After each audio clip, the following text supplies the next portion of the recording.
Catus, Maximus here. This time with a review of Olsa Tools big 7-inch by 9-inch throat vise. This is a forged steel vise, meaning both the fore and aft jaws are indeed forged, as well as the beam. And once again, I really do appreciate them sending this to me. This runs about $375, which is actually, it's a competitive price. It's a really good price for one of these types of vices. I will mention that it is a Taiwanese vise, and it is the same vise that Capri, Falcom Tools, and Yoast, although Yoast's version of this is like $500, so this is much cheaper. I will mention that Ulsa does need to improve their packaging, because, let me get this, it was just beating around the box, so they could use some kind of packing material, but nonetheless, they do advertise 17,600 pounds of clamping force, 90,000 psi forged steel, which is pretty good, but there's os-tempered ductile iron vices that are well over 100,000, but that's still pretty darn good. 7-inch by 9-inch, made in Taiwan, and also is indeed a Canadian tool company. I'm going to talk about all the good things I like about it. Besides, even though $375 seems like a lot of money, when you're talking vices, especially 7-inch by 9-inch large vices, really nice brands can easily be $1,000. So it's very competitive for somebody who does want a large capacity vise, which is really handy, because if you have too small of a vise and what you're trying to hold is too big, then you're just out of luck. If you have a big vise, then you can hold just about anything in between. Hardened steel jaws. They do have nice teeth on them. Let me actually zoom before I mention that. Also does include soft jaws. Not all of these, like the Capri does not, but I do like the fact that they have these rubberized soft jaws, extruded aluminum, actually pretty heavy duty, and so that's definitely handy to have these soft jaws. And it's also kind of handy because you have this flat, I'd say, kind of anvil hammering area, and you can just keep the soft jaws right there. They do also include fasteners, and they are indeed 12.9, so they are pretty strong. At least decent quality, although a bit small. Anyway, at the end of the video, I'll do the more vegetable side of the review. You know, I like to cover all areas, but at the beginning here, I'm going to talk about all the things that I do like about it, besides being a big vise for a reasonable price and having forged primary components. This lower base plate and the swivel ring are indeed cast iron, but the rest of it, like the beam, is indeed forged. And let's go and take another look at that. Get a little zoom in here. This thing weighs just about 60 pounds. It's just under 60 pounds, but we can clearly see the forging because you can see the big flashing. This is a big, thick flashing. When you cast something, the molds are tight together, and then you pour hot metal into it. That leaves just a thin little casting line. When you forge something, you're taking a thick piece of metal and you're squishing it and hammering it between two hardened tool steel dies. And so what ends up happening is you end up having a really thick flashing line. So it's really obvious that this is forged. I did want to mention that we can see those flashing lines right here as well. So we know that the beam is forged. Nice hammering area. This is about 4 5/16 by 4.5 inches. And being on a piece of forged steel, it is machined, so it is pretty flat. I do like that. You'll also notice that they have these, if I can keep this in frame, that we have these two chamfers here, and that helps keep the beam pretty tight. There is a little bit of jaw play. It's not too bad. But what you'll see is on the side that we have these two set screws. That's because there's actually a wedge or a V-block, kind of like using Vise on a milling machine or machine tools. And so if the vise ever gets loose, you can adjust these and keep it tight. And I do appreciate that. If we get this portion back in frame, we can see that as far as rocking the moving jaw back and forth, it's really tight. So I really do appreciate that. That is nice. One thing I think they could have improved on, and I'll show in a minute, is they don't have a spring. So when you want to loosen and then retighten something, you kind of have to go back and forth a bit. But we'll get into that in just a second. I'm going to get this mounted up in a second here, but I wanted to leave it unmounted so I could show some of the more internal. So there's the chamfers with a machine there. And if we just look, you can see that metal block in there. And that metal block is what adjusts the tension and keeps it tight. What we can also see is a dovetail long nut. So this is what Reed and a lot of other classic heavy-duty vices use. The nut is probably 1.5 inches long.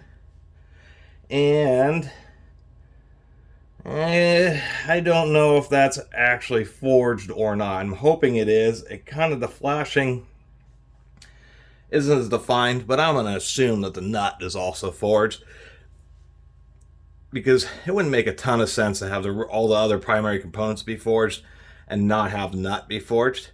We can see that they're just using stamp plates for the midsections. And we can see that they did put a pin in just to prevent that nut from wanting to go back and forth. And then we should flip this over.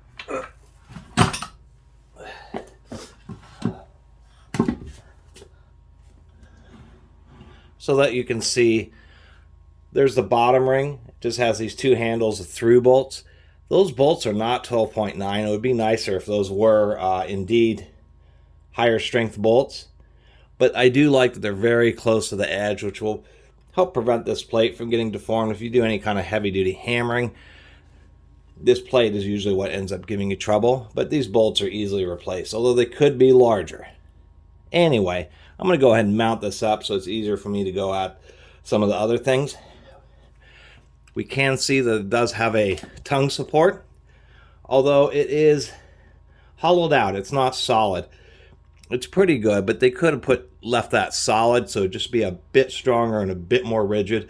Of course, the tongue is when you have the vise extended out. It just provides a little bit of extra support. Did want to show that it has a decent sized screw. It seems to be it's a 7/8 screw, or the equivalent metric, which is 17 millimeters. They do have a washer, and then they have this lock ring, which is held in by a set screw, but only one set screw. Would have been nice to see 2 or even 3 set screws in there. They also don't have a spring, when they should have put in some wave washers to take up some of the slack, which makes using a vise a little bit easier, and I'll show that when I get it mounted. Anyway, enough with the close-ups. Let me mount this thing.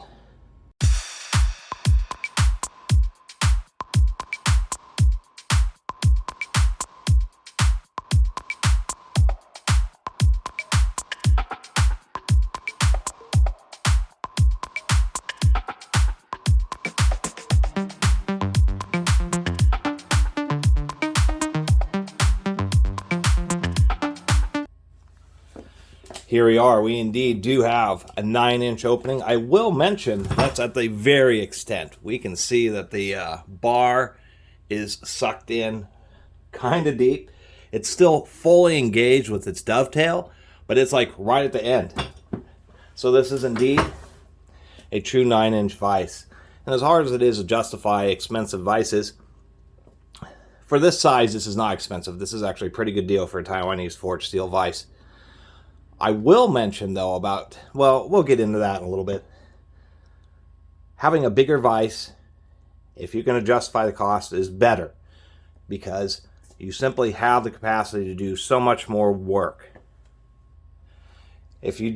Many times, and it's been my experience why I'm so excited about this, is because, before I got the Sombre Muse vise, is the fact that so many times I've needed to use a vise and it just simply did not have the jaw capacity. Really annoying. I mean, this thing is big enough.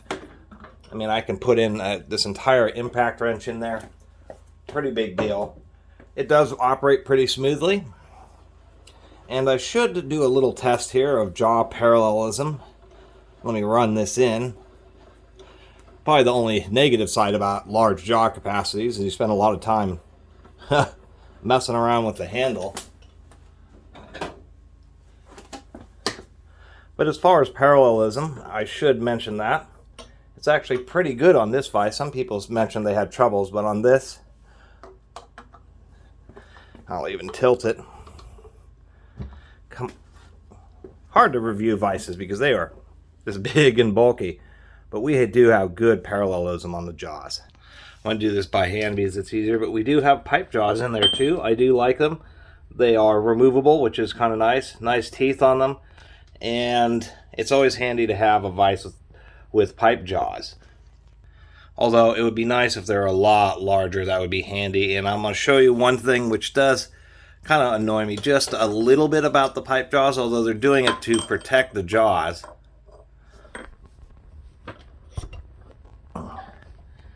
Whoop. Might help if I actually had this near the middle here. Is if we look, the pipe jaws are slightly recessed, and I assume that's because of their size, that they're just trying to prevent the edges of the pipe jaws from getting dinged up. These are not what you would call universal clamping pipe jaws, so I did want to point that out. Nobody mentions that, but it's something I'm going to talk about in a minute here. As far as using the vise, it's not too bad, but you can see, okay, so right there we're clamped, and if I want to, say, readjust this, I have to move the handle pretty far, 180 degrees, a little bit less, maybe 150 degrees, is how much handle motion that you need to go through to be able to loosen and retighten. It does have that collar, so you can tighten that up, but they should have put some wave washers in there and more set screws in the collar, but that would be the collar that holds the bolt to pull the vise jaw out when you're unscrewing it. When you're screwing it in, the head is what puts the pressure on. Anyway, I'm going to go ahead and end that there, to tell you the truth. I think I've talked enough about it. You know, I wanted to give Olsa Tools a good amount of detail, complimenting them on a reasonably priced vise of this capacity, and generally talk about how useful they are. And it's why I'm saving a lot of criticism till now, till the end of the video, just because, you know, it's what's good and proper. It's the proper thing to do. Talk about the good points when somebody sends you something for free. But then, for me, I do need to mention some shortcomings that could be improved, that they could send back to the Taiwanese contract manufacturer's improvement, or as points of improvement.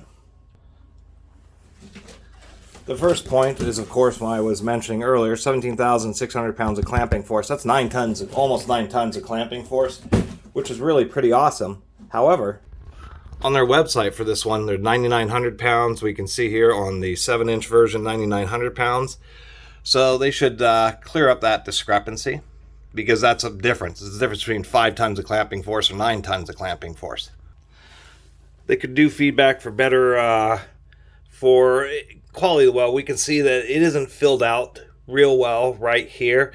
And this point is where the most stress is, so they could improve that.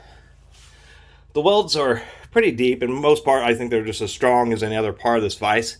But all the welds are exterior welds. They didn't weld on the inside or do double-sided welding there. The jaw weld is once again only on the outside. They didn't put welding on the inside. They could have improved that. The fasteners are too small. They're just way too small for a vise of this magnitude. They should at least be 14 millimeter or half-inch size bolts and through holes, so they can improve that. The other thing that I didn't like is, if we look back here, even though there's a little flat, and they didn't put a hole right there. Now, I suppose that you could drill a hole, and that wouldn't be a big issue, to drill a hole, to have a third bolt hole there. That way you'd use these two and this one if you wanted to mount it flat like this sombre. This sombre has the same type of swivel base, but I removed it, and it has the ability to put a bolt in the back so you can just mount it flat. And this is where I'm going to start mentioning other things that would improve it. The sombre et Muse is a 6x8 inch vise, but I mean, this thing probably weighs 80 or 90. This thing is super heavy. We can see that the pipe jaws on this vise are just absolutely massive. And another thing that we can see is they are parallel with the jaws.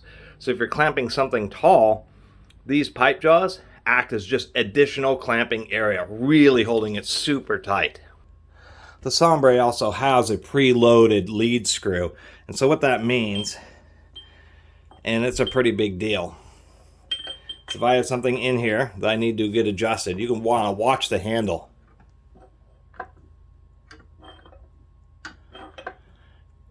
Once you have a vise that's like that, you get real used to it real fast. Just being able to easily adjust something and not have that play at all in the lead screw. So that's something Ulsa really does need to improve on. Or I should say they should get together with the manufacturer in order to basically have a second generation one. And once again, it would be nice if this also is designed to be mounted flat. Many times, I mean, these swivel bases are nowhere near as strong as the Vise is when it's mounted onto the flat base. And if you don't need the swivel, then that's why I have this set up like this. We can see how the sombre, the tongue is just, that's solid, and it's absolutely massive, but it's made to be mounted flat or on a swivel base. So anyway, besides that, overall, it's a pretty good value. I mean, realistically, for 375 bucks off, it's a much more expensive on Amazon for some reason, but for where it counts, the machining, jaw alignment, they're actually flat there, they're flat here, they close in parallel, all the things that you really want for a strong vise and one that's decent, it has it. And it is nice to be able to adjust the bar when it wears. And a lot of the improvements, like compared to the sombre, really are the difference between like a truly industrial vise and like this, which is a professional heavy-duty vise, but also isn't trying to make this like it's the world's best vise. But for 375 bucks, it's going to be hard to beat. You know, you can get a blue one from Capri because it's the same vise. You can get a better warranty. Actually, I think Ulsa's warranty is pretty good too. So I don't know. Yoast sells it for a lot more money, 500 bucks. And then Facom, which is a French tool company, also has them. It's owned by Stanley. And it is nice that they do have these large capacity ones, because a lot of manufacturers, it's just really small vices that they have. You know, traditional 3.5-inch, 4-inch vices. And man, those things just get so annoying because so many times it just, the darn things won't hold half the stuff I seem to need to be putting into a vise.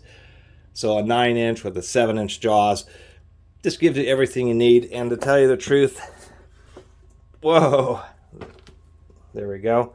Having the pipe jaws of any type really is handy for having round stock, and I'm glad they included that.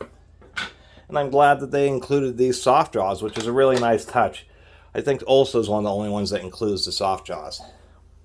I think as far as critical things, they need to do better packaging. This thing's going to break through boxes and shipping. They need to have some kind of styrofoam in there.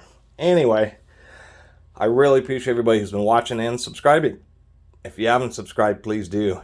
Till next time, Catus Maximus out.